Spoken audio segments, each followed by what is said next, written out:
मैया सम्मान योजना की ताज़ा जानकारी इस समय हर परिवार के दिल में उम्मीद की तरह बस गई है। गांव-गांव, कस्बों से लेकर शहरों तक हर कोई यही जानना चाहता है कि इस योजना का पैसा आखिर कहां-कहां पहुंचने वाला है और किसको इसका लाभ सबसे पहले मिलेगा। इस बार सरकार ने जिस तरह से अपडेट जारी किए हैं, उनमें साफ नजर आता है कि अब इंतजार ज्यादा लंबा नहीं होने वाला। शुरुआत करते हैं पहले बड़े अपडेट से, जो सबसे ज्यादा चर्चा में है। इस योजना के पैसे की पहली किस्त जिन परिवारों तक पहुंचेगी, उनमें वे लोग शामिल हैं जिन्होंने आधार और बैंक खाते को सही तरह से लिंक कराया हुआ है। सरकार ने साफ किया है कि सबसे पहले उन्हीं खातों में पैसा ट्रांसफर होगा जिनके दस्तावेज पूरी तरह से सही और वेरीफाई हैं। इससे उन लोगों की खुशी दोगुनी हो गई है जो पहले से ही अपनी तैयारी पूरी कर चुके थे। दूसरा अपडेट ये सामने आया है कि इस बार ग्रामीण इलाकों को प्राथमिकता दी जा रही है। गांव की माताएं और बहनें जो खेती और घरेलू कामकाज में अपना योगदान देती हैं, उनके खातों में पैसा पहले पहुंचेगा। सरकार ने साफ कहा है कि गांवों की महिलाओं को सम्मान देने के लिए यह कदम उठाया गया है ताकि उनकी आर्थिक स्थिति और मजबूत हो सके। तीसरा अपडेट बहुत खास है क्योंकि इसमें जिलावार लिस्ट तैयार की जा रही है।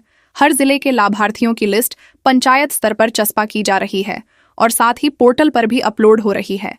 इससे पारदर्शिता बनी रहे और हर महिला को यह जानकारी मिल सके कि उसका नाम योजना में शामिल हुआ है या नहीं। चौथा अपडेट उन महिलाओं के लिए है जिनके खाते में पिछली बार किसी कारण से पैसा नहीं पहुंच पाया था। इस बार सरकार ने घोषणा की है कि ऐसी सभी बहनों का बकाया पैसा एक साथ भेजा जाएगा। इसका मतलब है कि जिनकी पिछली किस्त अटक गई थी, अब उन्हें दोहरी खुशी मिलने वाली है। पांचवां अपडेट बहुत ही दिलचस्प है क्योंकि इसमें पहली बार नगर निगम और नगर पंचायत क्षेत्रों की महिलाओं को भी जोड़ा जा रहा है। पहले सिर्फ ग्रामीण महिलाओं को ही ज्यादा तवज्जो दी जाती थी, लेकिन अब शहरी गरीब महिलाओं को भी इस योजना से राहत मिलने वाली है।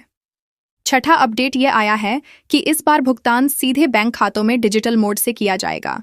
इससे किसी भी तरह की गड़बड़ी या बिचौलियों का दखल खत्म हो जाएगा। सरकार का दावा है कि पैसा सीधे महिला के हाथ में पहुंचेगा और इसका सही इस्तेमाल होगा। सातवां अपडेट उन महिलाओं से जुड़ा है जो विधवा या परित्यक्ता हैं। उनके लिए विशेष श्रेणी बनाई गई है और उनके खाते में रकम पहले भेजी जाएगी। ये इसलिए किया जा रहा है क्योंकि ऐसे परिवारों की आर्थिक स्थिति ज्यादा कमजोर होती है। आठवां अपडेट इस बार जिलेवार नहीं बल्कि ब्लॉक स्तर पर कैंप लगाकर सत्यापन से जुड़ा है। अधिकारियों को सख्त निर्देश दिए गए हैं कि कोई भी महिला योजना से वंचित न रह जाए। हर ब्लॉक में शिविर लगाकर आधार और बैंक की जानकारी दोबारा जांची जा रही है। नौवां अपडेट सामने आया है कि इस योजना का पैसा अब समय पर भेजा जाएगा। पहले कई बार देरी होती थी, लेकिन इस बार तय समय सीमा के भीतर ही खाते में ट्रांसफर कर दिया जाएगा। 10वां अपडेट उन जिलों से जुड़ा है जहां तकनीकी दिक्कतों की वजह से पिछली बार पैसा देर से पहुंचा था। वहां अतिरिक्त सर्वर और टेक्निकल टीम लगाई गई है ताकि कोई भी महिला इस बार इंतजार में परेशान न हो।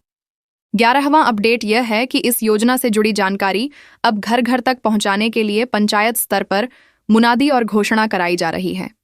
इससे यह सुनिश्चित होगा कि कोई भी महिला जानकारी के अभाव में वंचित न रह जाए। 12वां अपडेट इस बार का सबसे खुशखबरी वाला अपडेट है क्योंकि कई जिलों में सरकार ने पहले ही पैसा भेजना शुरू कर दिया है। यानी कुछ बहनों के खाते में रकम पहुंच भी गई है और उन्होंने इसकी पुष्टि की है।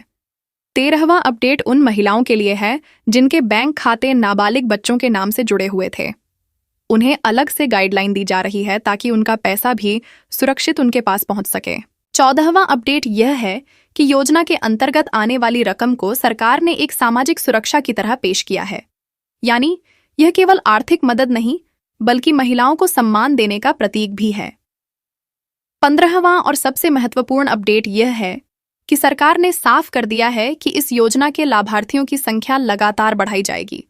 जिन जिलों से ज्यादा आवेदन आए हैं, वहां की महिलाओं को भी एक एक करके शामिल किया जाएगा।